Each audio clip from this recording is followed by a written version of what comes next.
నందున గణేశుని కథలను విన్నా చదివినా కూడా ఆ పరమాత్మని అనుగ్రహము మనందరిపైన ఉంటుంది.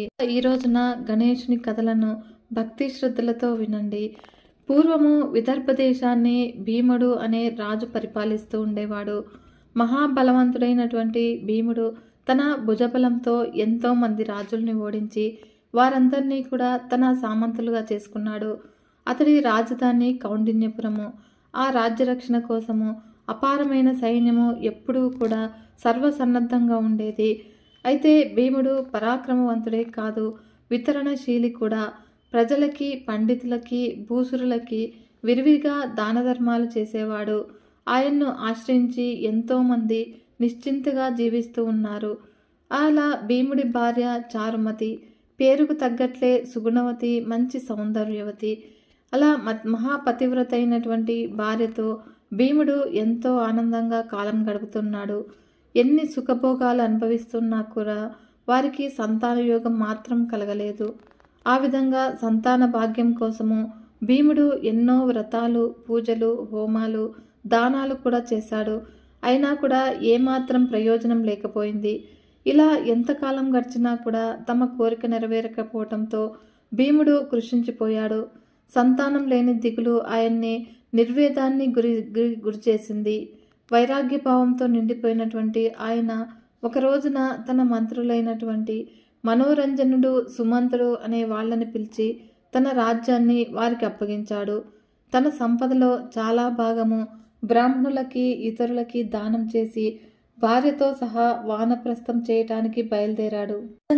ఆ రాజు దంపతులతో పాటు అతడి పరివారము, పుర ప్రజలు కొంత దూరం వెంట వెళ్లారు. అక్కడ వాళ్ళందరికీ కూడా వీడ్కోలు పలికి భార్య సహితంగా అడవిలోకి వెళ్ళిపోయాడు. ఆ అడవిలో చాలా దూరం నడిచాక ఒక పెద్ద సరోవరము భీముడికి కనిపించింది. అది ఎంతో రమణీయంగా ఉంది. దాని సమీపంలోనే ఒక ఋషి ఆశ్రమం కూడా ఉంది. అప్పుడు రాజు మెల్లగా భార్యతో కలిసి ఆ ఆశ్రమంలోనికి ప్రవేశించాడు. లోపల దర్భాసనం మీద కూర్చుని దివ్య తేజస్సుతో వెలిగిపోతూ ఉన్నటువంటి విశ్వామిత్రుడు ఆయనకి కనిపించాడు. అప్పుడు భీముడు వెళ్ళి భార్యతో సహా ఎంతో వినయంగా ఆయన పాదాలకు నమస్కరించాడు. అయితే విశ్వామిత్రుడు త్రికాలగ్నుడు అయినప్పటికీ కూడా ఏమీ తెలియని వాడిలాగా వాళ్ళని ఆశీర్వదిస్తూ, మీకు శుభం కలుగుగాక, సద్గుణవంతుడైన పుత్రుడు జన్మించుగాక అని అన్నాడు. అది విని రాజదంపతులు ఆశ్చర్యపోయారు. అంతలోనే విశ్వామిత్రుడు, మీరు ఎవరు, ఎక్కడి నుంచి వస్తూ ఉన్నారు, ఎందుకిలా అడవిలో తిరుగుతున్నారో చెప్పండి, మీ బాధ నివారణకు ఏం చెయ్యాలో తర్వాత చెబుతాను అంటూ చిరునవ్వు నవ్వాడు. అప్పుడు భీముడు తన వృత్తాంతాన్నంతా కూడా విశ్వామిత్రుడికి తెలియజేశాడు. స్వామి, నా బాధ విన్నారు కదా, మహాత్ముల దర్శనము ఎంతో శుభ ఫలితాన్నిస్తుంది అంటారు. కాబట్టి మీరిచ్చిన ఆశీస్సులు ఫలించాలి అని మనసారా కోరుకుంటూ ఉన్నాను. అయితే నా పూర్వజన్మ ప్రారంధం ఏమిటి, కర్మదోషాలని పోగొట్టుకోవడానికి నేను ఏం చెయ్యాలి, ఎలాంటి పరిహారాల్ని ఆచరించాలి, దయచేసి నాకు తెలియజేయండి స్వామి అని వేడుకున్నాడు.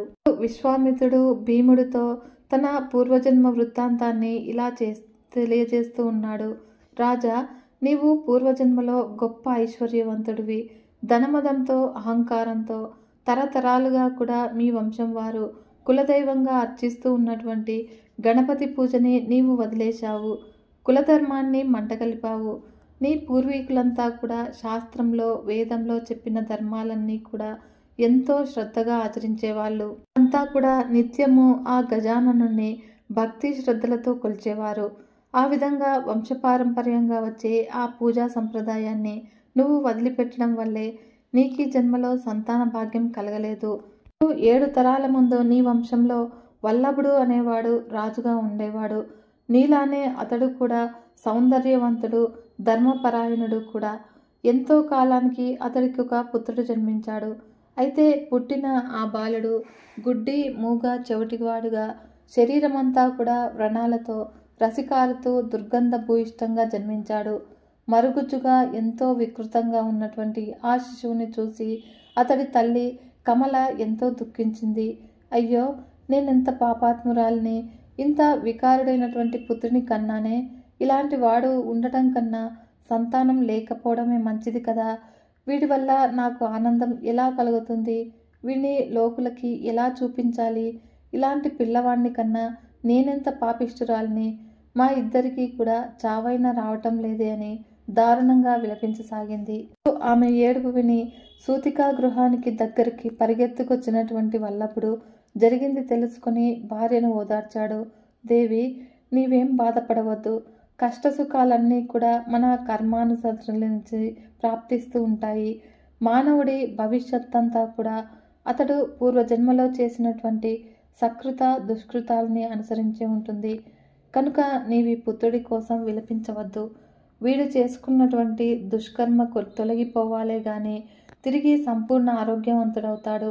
మన శక్తి వంచన లేకుండా మన కుమారుడి దుష్కర్మ తొలగిపోవటానికి చేయవలసినటువంటి వ్రతాలు, నోములు, పూజలు, హోమాలు, తిరగాల్సినటువంటి తీర్థయాత్రలు, దర్శించాల్సినటువంటి పుణ్యక్షేత్రాలు, వాడాల్సినటువంటి ఔషధాలు ఇవన్నీ కూడా చేద్దాము. ప్రస్తుతము ఈ బాలుడికి చేయవలసిన పరిచర్యలు చేయి. ఎలా పుట్టినా కూడా ఇతడు మన బిడ్డని గుర్తుంచుకో అని అన్నాడు. ఆ విధంగా రాజు మాటలతో కమలకి కొంత ఉపశమనం కలిగింది. తన దుఃఖాన్ని దిగమింగుకొని తన కుమారుడికి తగిన పరిచర్యలన్నీ కూడా చేయించింది. అప్పుడు వల్లభుడు జ్యోతిష్యుల్ని పిలిపించి జాతకర్మ నిర్వర్తించి బ్రాహ్మణులకి, బీదలకి విరివిగా దాన ధర్మాలు చేసి వారి ఆశీస్సులు పొందాడు. వేద విధులైనటువంటి విప్రులు జాతకం ప్రకారము వల్లభుడి కుమారుడికి దక్షుడు అని నామకరణం చేశాడు. తర్వాత వల్లభుడు తన కుమారుడి రోగము నశించిపోవాలి అని సంకల్పించి ఎన్నో మంత్రప్రయోగాలు, ఔషధి హోమాలు చేయించాడు.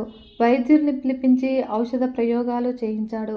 కొడుకు స్వస్థత కోసము స్వయంగా 12 సంవత్సరాలు కఠోర దీక్షతో తపస్సు చేశాడు. అయినా కూడా ఎలాంటి ప్రయోజనం కలగలేదు. దాంతో వల్లభుడికి తీవ్రమైన విరక్తి కలిగింది. తన భార్యాపుత్రుల మీద విపరీతమైన కోపం కలిగింది. అప్పుడు యుక్తాయుక్త విచక్షణ లేకుండా ఎంతో నిర్దయగా వారిద్దరినీ కూడా రాజభవనం నుంచి వెళ్ళగొట్టాడు.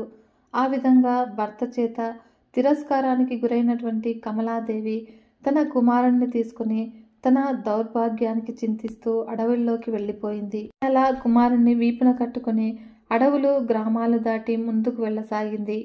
అప్పుడు దారిలో వచ్చినటువంటి గ్రామాల్లో భిక్షాటన చేస్తూ అడవుల్లో దొరికినటువంటి పండ్లతో ప్రాణాలను నిలుపుకుంటోంది.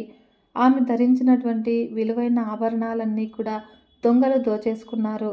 పలు గ్రామాల్లో సంచరిస్తూ తన పిల్లవాడిని అక్కడి ఆలయ ప్రాంగణంలో ఉంచి తాను భిక్షాటనకు వెళ్ళి భిక్షం తీసుకొచ్చేది. అయితే ఒక రోజున భిక్ష కోసము ఒక గ్రామంలోనికి ప్రవేశించగానే గణేశ్వరుడి భక్తుడైనటువంటి ఒక బ్రాహ్మణుడు ఆమెకు ఎదురయ్యాడు. ఆ సమయంలో కమలాదేవి వీపున తన కుమారుని కట్టుకుని ఉంది. మహాపతివ్రతుడు, గణపతి వరప్రసాదుడు అయినటువంటి ఆ విప్రుడి మీద నుంచి వచ్చినటువంటి గాలి కమలాంబ వెనుక ఉన్నటువంటి పిల్లవాడి మీదకి సోకింది. అంతే, ఆశ్చర్యంగా దక్షుడి కళ్ళకు చూపు, చెవులకి వినికిడి శక్తి, నోటికి మాట వచ్చేశాయి. శరీరం మీద ఉన్నటువంటి వ్రణాలన్నీ కూడా మాయమైపోయి సుందర శరీరుడయ్యాడు. తన కుమారుడు పూర్తిగా స్వస్థత పొందడం చూసి కమలాంబ ఆనందానికి అవధులు లేకుండా పోయాయి. ఎన్నాళ్ళలో పడ్డ వేదనకి ఫలితం లభించినందుకు చాలా సంతోషించింది. మణిమంత్రాల వల్ల, ఔషధాల వల్ల నయం కాని వ్యాధి విప్రుడి శరీరం నుంచి వీచిన గాలితోనే నయమైపోవడాన్ని చూసి ఆమెకి ఎంతో ఆశ్చర్యపోయింది. అయితే గజానన వరప్రసాదుడైనటువంటి విప్రుడు అక్కడ ఉండకుండా ఎటో వెళ్ళిపోయాడు. అతడికి విషయం ఏమీ తెలియలేదు. అప్పుడు కమలాంబ వెనుదిరిగి ఆయనకి కృతజ్ఞత చెప్పుకుందాము అనేసరికి ఆయన కనిపించలేదు. అలా చేసేది ఏమీ లేక మనసులోనే ఆ మహనీయుడికి నమస్కరించింది. అతడు యథావిధిగా కమలాంబ భిక్షాటనకి పుత్రుడితో సహా వెళ్ళింది.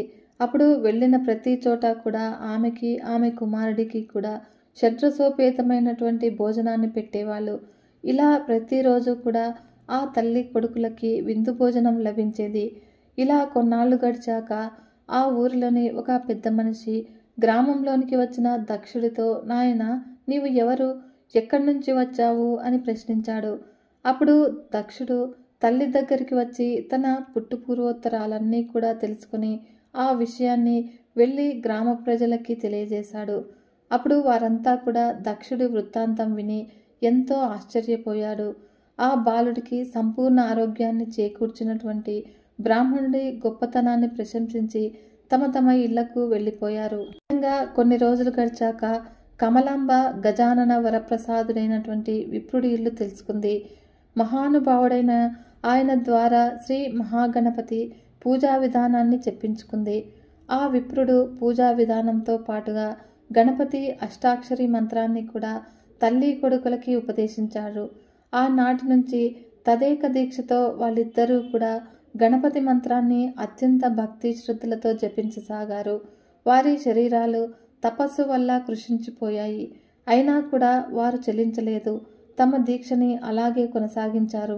భక్తాభీష్ట వరప్రదాయకుడైనటువంటి గజాననుడికి ఆ తల్లి కొడుకుల మీద అనుగ్రహం కలిగింది. వెంటనే పెద్ద శరీరంతో, ఏనుగు ముఖంతో, ఎర్రటి వస్త్రాల్ని, బంగారు భుజకీర్తుల్ని, తల మీద మణిమరత్న ఖచ్చితమైనటువంటి కిరీటాన్ని, బంగారు మొలత్రాడును ధరించి, శేషుణ్ణి ఉదరానికి చుట్టుకుని, ఒక పాదాన్ని మోకాలికి తాకించి మరో పాదాన్ని పాదపీఠం మీద నుంచి కరుణారస దృష్టిని ప్రసరిస్తూ వారికి దర్శనమిచ్చారు. అప్పుడు వాళ్ళిద్దరూ కూడా ఎంతో ఆశ్చర్యంగా చూస్తూ ఉండగానే క్షణంలో స్వామి ఒక బ్రాహ్మణులాగా మారిపోయాడు. విప్రరూపంలో ఉన్నటువంటి గజాననుడు వారితో, మీరిద్దరి తపోదీక్షకి మెచ్చాను కనుక మీకు ఏం కావలసినా కోరుకోండి అని అన్నాడు. కమలాంబ పుత్రుడైనటువంటి దక్షుడు స్వామివారికి నమస్కరించి, విప్రోత్తమ, మా పుణ్యము ఈనాటికి ఫలించింది. వినాయకుడిగా, విప్రుడిగా 2 రూపాలుగా నీవు మాకు దర్శనమిచ్చావు కనుక మా జన్మ ధన్యమైంది స్వామి. కనుక నీవు కారణాలకే కారణమైన వాడివి, వేదాలకి కర్తవి, సకల యోగులు కూడా జ్ఞానంతో చేరాల్సిన గమ్యానివి. ఈ ప్రపంచం మొత్తానికి కూడా నీవు సాక్షిభూతుడివి, సాకార నిరాకారాలు కలిగిన వాడివి, సృష్టి స్థితి లయలు చేస్తే త్రిమూర్తుల స్వరూపానివి. భూమి, నీరు, నిప్పు, ఆకాశము, గాలి అనే పంచభూతాలు, సూర్యచంద్రులు నీవే. జ్ఞాన సంపన్నుడివి, కాలస్వరూపుడివి కూడా నీవే. ఇంద్రియాధిష్టాన దేవతలందరూ కూడా నీ స్వరూపాలే. సకల వేద పురాణ శాస్త్రాల సారం మొత్తము కూడా నీవే. 64 కళల సకల లోకాలు కూడా నీవే. సకల తీర్థాలు, పుణ్యక్షేత్రాలు దర్శిస్తే ఎంత పుణ్యం వస్తుందో నీ పాదాలని దర్శించినా కూడా అంతే పుణ్యం వస్తుంది.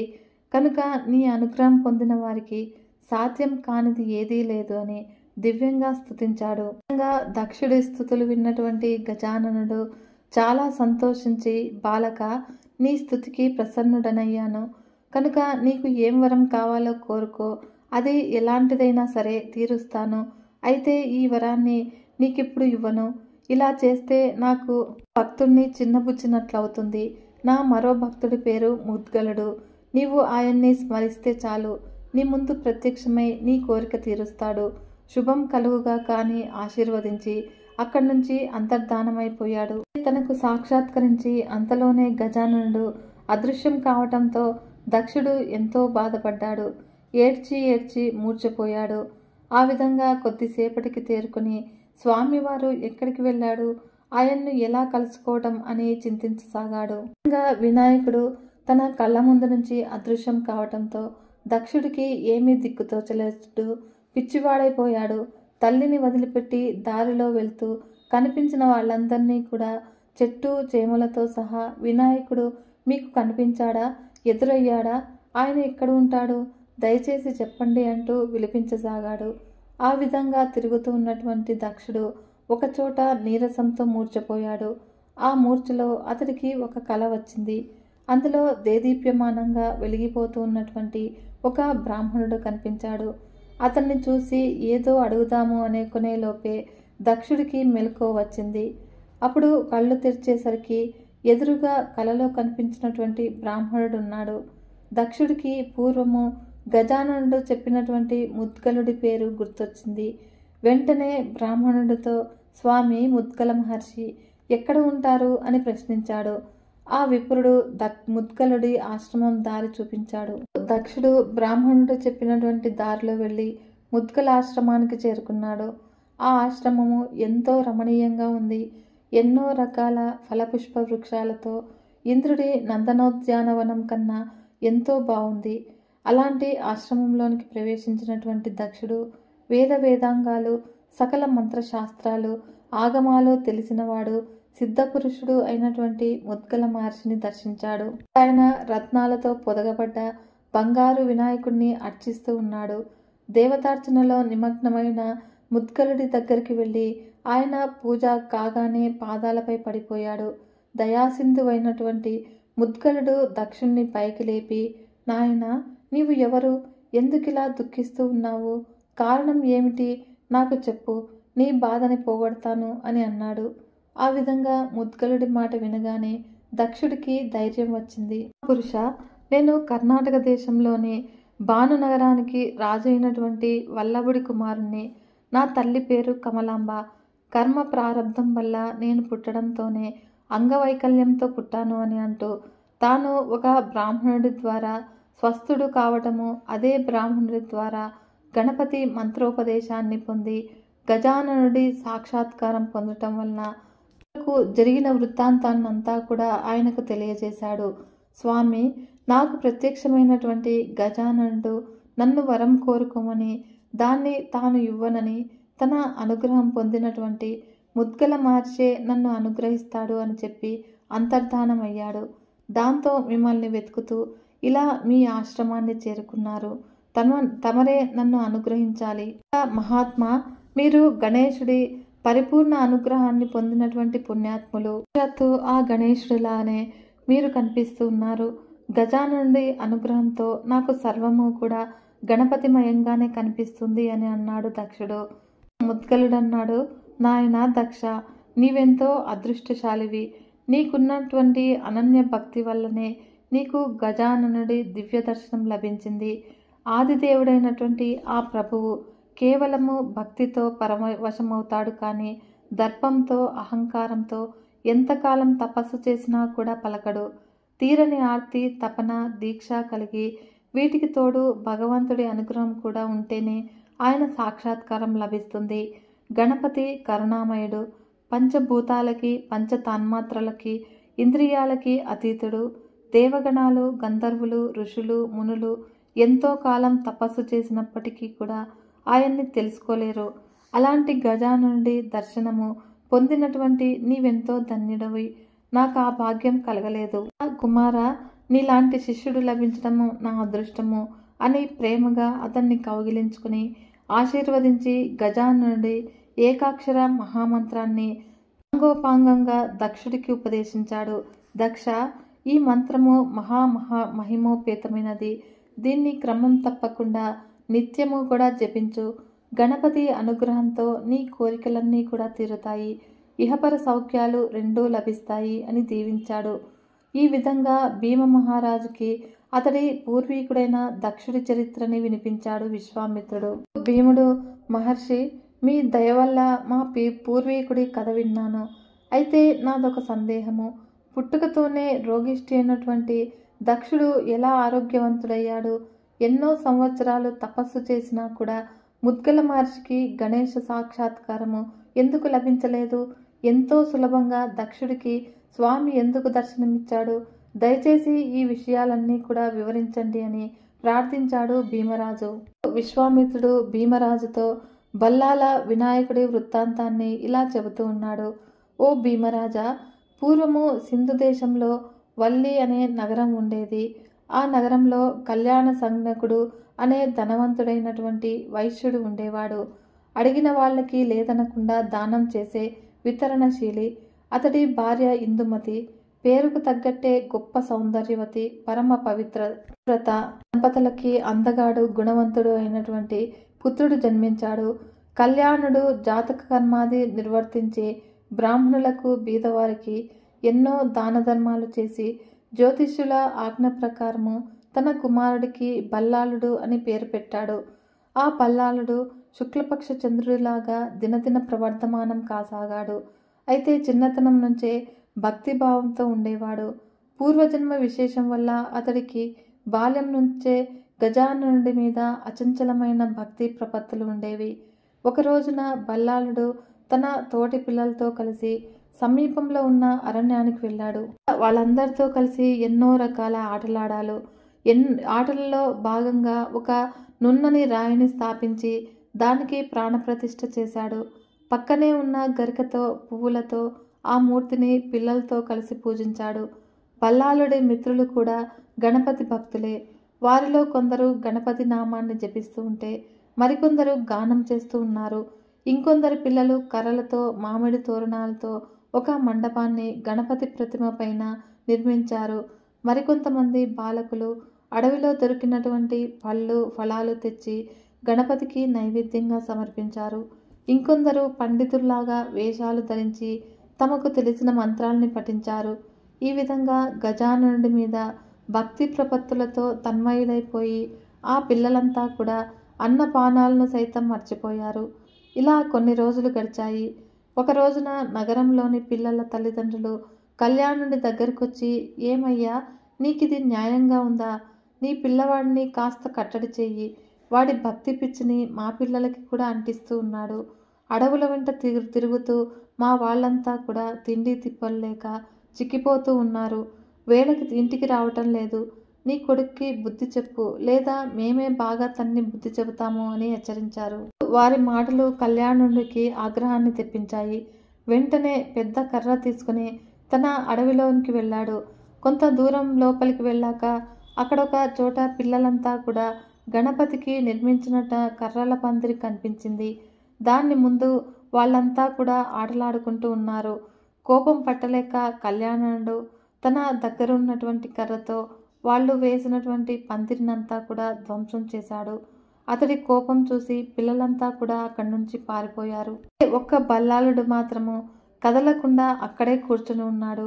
అయితే కళ్యాణుడికి ఉక్రోషం వచ్చింది. కన్న కొడుకని కూడా చూడకుండా బల్లాలుడిని చావగొట్టాడు. అంతటితో ఊరుకోక ఆ బాలుడు పూజిస్తూ ఉన్నటువంటి గణపతి ప్రతిమని అక్కడి నుంచి పీకి పారేశాడు. ఒక ఉన్మాదిలాగా మారిపోయాడు. దెబ్బలతో రక్తం కారుతూ ఉన్నటువంటి కొడుకుని అక్కడే ఉన్న చెట్టుకు కట్టేసి, ఒరే, నిన్నిప్పుడు ఏ దేవుడు రక్షిస్తాడో, ఎవడు నీకు అన్నం పెడతాడో చూస్తాను. నీ వల్ల ఊళ్ళో వాళ్ళంతా కూడా నన్ను అనరాని మాటలన్నారు. నువ్వు ఇక్కడే పడుండు. ఇంటికొచ్చావో నేనేం చేస్తానో నాకే తెలియదు, జాగ్రత్త అని అరిచి ఆవేశంగా అక్కడి నుంచి వెళ్ళిపోయాడు. నండు అలా ఆవేశంతో వెళ్ళిపోగానే బల్లాలుడు కళ్ళు మూసుకుని తదేకంగా తన ఇష్టదైవమైనటువంటి గజాననుణ్ణి స్మరించాడు. స్వామి గజానన, దుష్టుల్ని శిక్షించడం నీ ధర్మం కదా. విఘ్నాల్ని హరించే వాడివి కనుకనే నీకు విఘ్నహరుడు అనే పేరు వచ్చింది. దేవాది దేవ, భూభారాన్ని మోసే ఆదిశేషుడు తన పనిని వదిలివేయవచ్చు. సముద్రాల్ని ఎండింపచేసే సూర్యుడు తన కిరణాల్ని వేడిని తగ్గించవచ్చును. కానీ నువ్వు మాత్రము నీ భక్తుల్ని విడిచిపెట్టవు అని అందరూ అంటూ ఉంటారే. నీ వల్ల నన్ను వదిలివేయటం భావ్యమా అని బాధతో విలపిస్తూ తన తండ్రినిలా శపించాడు. అయితే నేనెంతో శ్రద్ధగా కష్టపడి కట్టినటువంటి ఈ చిన్ని ఆలయాన్ని ధ్వంసం చేశారో, ఎవరు నన్ను పిల్లవాణ్ణి అని కూడా చూడకుండా దారుణంగా దండించారో, ఎంతో ప్రీతిపాత్రుడైనటువంటి గణేష విగ్రహాన్ని పెకలించి వేశారో, అలాంటి పాపాత్ముడైన నా తండ్రి కళ్యాణనుడు గుడ్డివాడు, చెవిటివాడు, మూగవాడు, గూనివాడు అగుగాక, నేనే గనుక నిజమైన గణపతి భక్తుడనైతే నా మాటలు నిజమవుగాక అని నన్ను అయితే నా తండ్రి బంధించగలిగాడు. కానీ నాలోని భక్తిని ఆయన బంధించలేడు కదా అని తండ్రిని నిందించాడు. నేను గజాననుణ్ణి ధ్యానిస్తూ ఇక్కడే నా ప్రాణాలు వదిలేస్తాను. ఏదేమైనా కూడా ఇంటికి తిరిగి వెళ్ళను. అన్నిటికీ నా స్వామే నాకు దిక్కు అని భావించి మనసులో గణపతిని ధ్యానిస్తూ అలా నీరసంగా పడిపోయాడు. అయితే అంతలో ఒక్కసారిగా దయాసింధువైనటువంటి గణపతి ఒక బ్రాహ్మణుడి రూపంలో బల్లాలుడి ముందు ప్రత్యక్షమయ్యాడు. స్వామి దర్శనంతో అతన్ని బంధించినటువంటి లతలన్నీ కూడా ఊడిపోయాయి. వంటి మీదున్న గాయాలన్నీ కూడా మాయమైపోయాయి. వెంటనే బల్లాలుడు విప్రుడి పాదాల మీద పడిపోయాడు. ఈ చరాచర జగత్తుకి తల్లి తండ్రి కర్తవ్య నీవే అయిన గణపతి స్వామి, నీ సంకల్పంతోనే దుర్మార్గులు సన్మార్గులు తమ తమ స్వభావాలకి తగిన ప్రాణులకి జన్మిస్తూ ఉన్నారు. అష్టదిక్కులు, అన్ని సముద్రాలు, సూర్యచంద్రాగ్నులు, ఓషధులు, ధాతువులు అన్నీ కూడా నీ స్వరూపమే కదా స్వామి. ఎంతో గొప్పదైనటువంటి నీ దివ్యభయమని పసిపాలుడైన నేనెలా వర్ణించగలను? నీ దయతోనే నాకు నీ దివ్య దర్శనం లభించింది అని కన్నీళ్లతో స్వామివారి పాదాల్ని అభిషేకించాడు. బ్రాహ్మణుడి రూపంలో ఉన్నటువంటి గజాననుడు బల్లాలుణ్ణి పైకి లేపి ఆలింగనం చేసుకుని ప్రసన్నవదనంతో ఇలా అన్నాడు, నాయనా, నువ్వు నిర్మించినటువంటి ఈ మందిరాన్ని, నా ప్రతిమని ధ్వంసం చేసి నీ తండ్రి ఘోరమైన అపచారం చేశాడు. అతడికి నరకం తప్పదు. ఆవేశంతో నువ్విచ్చిన శాపం కూడా తగులుతుంది. కుమారా, నీ భక్తి చాలా గొప్పది. నీకేం కావాలో కోరుకో, ఎలాంటి వరాన్నైనా కూడా ఇస్తాను అని అన్నాడు. ఆ మాటలకి బల్లాలుడు చాలా సంతోషించి, ప్రభు, నేనెంతో ఇష్టపడి నిర్మించిన ఈ ఆలయంలో కొలువుండు. ఇక్కడికి వచ్చి నిన్ను దర్శించిన భక్తుల విఘ్నాల్ని పారద్రోలు. నిత్యము నీ పాదాల మీద నా భక్తి ప్రపత్తులు స్థిరంగా ఉండేలాగా అనుగ్రహించు స్వామి. ఇదే నేను కోరే వరము అని అన్నాడు. గజాననుడు, బల్లాల, తదాస్తు, నువ్వు కోరినట్టే నీ పేరుతోనే నేనిక్కడ వల్ల వినాయకుడిగా పిలుస్తాను. వల్లి అనే పేరుతో ఈ క్షేత్రము సుప్రసిద్ధమవుతుంది. ఎవరైతే భాద్రపద శుద్ధ చవితి నాడు ఈ క్షేత్రానికి వచ్చి నన్ను దర్శిస్తారో వారి అభిష్టాలన్నీ కూడా నెరవేరుస్తాను. నీవు కోరినట్టే నీకు నిరంతరము కూడా నా మీద భక్తి స్థిరంగా ఉండుగా కానీ ఆశీర్వదించి అంతర్ధానమైపోయాడు స్వామివారు. బల్లాలుడు తన కోరిక నెరవేరినందుకు సంతోషించి తనకు తెలిసినటువంటి వేద విధులైన పండితుల్ని రప్పించి వారి ఆధ్వర్యంలో అక్కడొక వినాయక ప్రతిమని ప్రతిష్ఠించి సర్వాంగ సుందరంగా ఒక ఆలయాన్ని నిర్మించాడు. బల్లాల వినాయకుడి చరిత్రని ఎవరైతే శ్రద్ధాభక్తులతో పఠిస్తారో వింటారో వారు సకల పాపాల నుంచి విముక్తులై ఇహపర సౌఖ్యాలని పొందుతారు అని విశ్వామిత్రుడు చెప్పి తన కథనాన్ని ఇలా కొనసాగించాడు.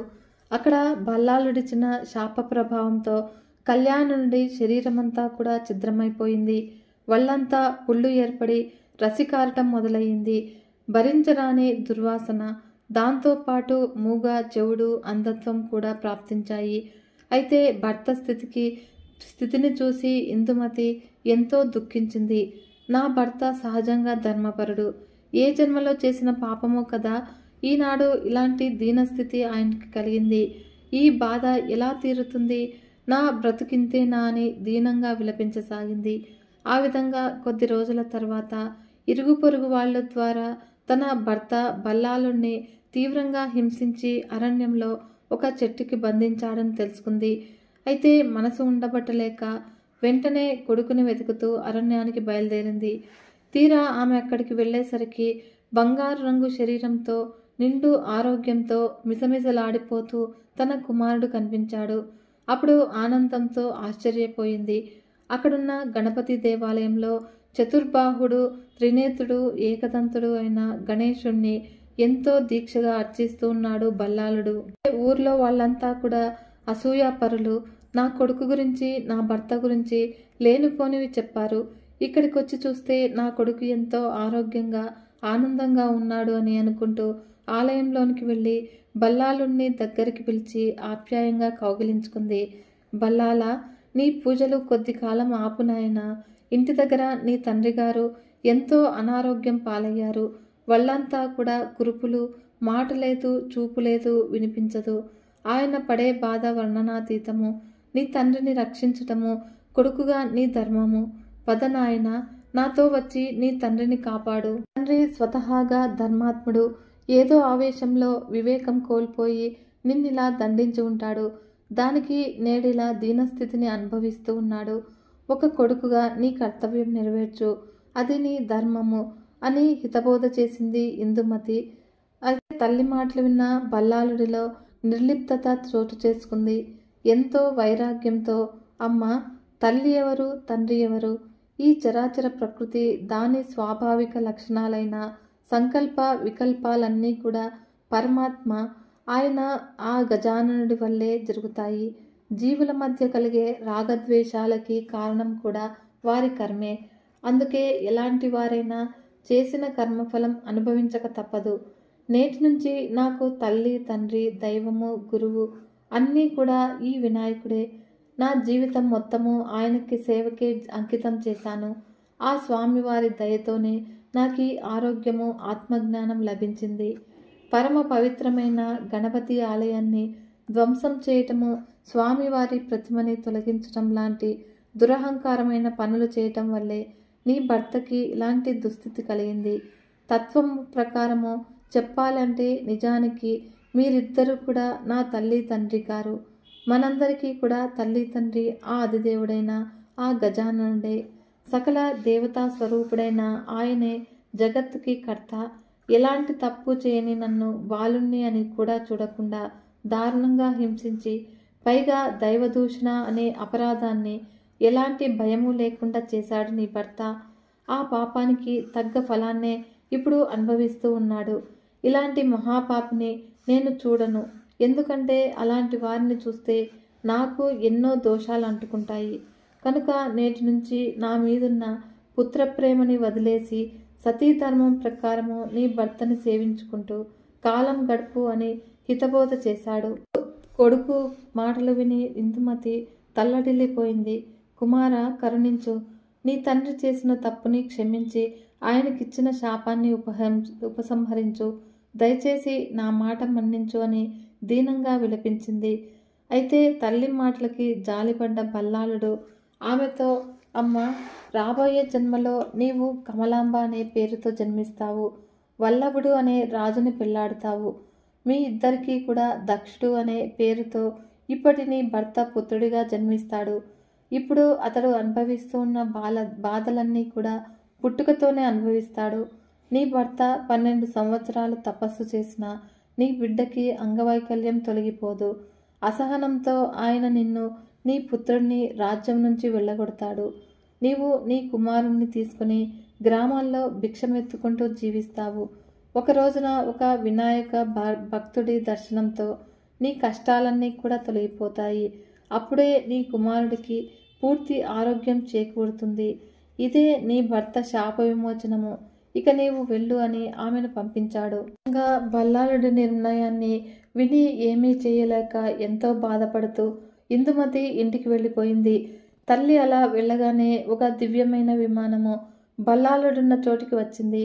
దాన్ని అధిరోహించిన బల్లాలుడు సరాసరి వినాయక లోకాన్ని చేరుకున్నాడు. భీమరాజా, ఆ విధంగా బల్లాలుడు చెప్పినట్టుగానే కళ్యాణుడు మరో జన్మలో కమలాంబ వల్లభుడికి పుత్రుడిగా జన్మించి పుట్టుకతోనే ఎన్నో కష్టాలను అనుభవించాడు. ఆ కళ్యాణుడే దక్షుడు అని ముగించాడు విశ్వామిత్రుడు. అక్కడ ముద్గల మహర్షి ద్వారా మంత్రోపదేశాన్ని పొందిన దక్షుడు సమీపంలో ఉన్న కౌండిన్యం అనే అడవికి వెళ్ళి ఒక ఏకాంత ప్రదేశంలో తపస్సు చేయటం ప్రారంభించాడు. ఆ ప్రాంతం ఎంతో ప్రశాంతంగా ఉంది. అక్కడ తదేక దీక్షతో 12 సంవత్సరాలు తన తపస్సు కొనసాగించాడు. అలాగే గణపతి షోడశోపచార పూజని మానసికంగా 60 రోజుల పాటు చేశాడు. ఒకనాడు తెల్లవారుజామున దక్షుడికి ఒక కల వచ్చింది. సింధూర వర్ణంలో ఒక మహాపర్వతం లాంటి ఏనుగు కలలో కనిపించింది. ఆ ఏనుగు తన తొండంతో ఒక రత్నాల హారాన్ని దక్షుడి మెడలో వేసి అదే తొండంతో అతన్ని ఎత్తి తన మూపురం మీద కూర్చోబెట్టుకుని టీవీగా రాజనగర్లోనికి వెళ్ళింది. అంతలో దక్షుడికి మెలకువ వచ్చింది. అయితే జరిగిన విషయమంతా కూడా వెళ్ళి తన తల్లికి చెప్పాడు దక్షుడు. నాయన, గజారోహణం అనేది శుభశకునము. దానివల్ల నీకు రాజ్యప్రాప్తి, కీర్తి ప్రతిష్టలు కలుగుతాయని వివరించింది. తల్లి మాటలకు దక్షుడు ఎంతో సంతోషించాడు. ఆమె మాట ప్రకారము తనకే గనుక రాజ్యం ప్రాప్తిస్తే తన తల్లితో ఎన్నో దాన ధర్మాలు చేయించాలని, నోములు వ్రతాలు ఆచరింపచేయాలని భావించాడు దక్షుడు. ఇదే విషయము తల్లితో చెప్పగా ఆమె కూడా ఎంతో ఆనందించింది. కుమార, నీవిలాగే ధర్మబుద్ధితో ఉండు, దీర్ఘాయుష్మంతుడివై వర్ధిల్లు అని ప్రేమతో ఆశీర్వదించింది. కదా ఫ్రెండ్స్, ఆ గజాననుడి అనుగ్రహము మనందరిపైన ఉండాలని కోరుకుంటున్నాను. ఈ వీడియో కనుక మీకు నచ్చినట్లయితే ఒక చిన్న లైక్ చేసి మన ఛానల్ని ఇంతవరకు సబ్స్క్రైబ్ చేసుకోకుంటే సబ్స్క్రైబ్ చేసుకొని సపోర్ట్ ఇవ్వండి ఫ్రెండ్స్. మరొక మంచి వీడియోతో మీ ముందుకు వస్తాను. అంతవరకు సెలవు. నమస్కారం.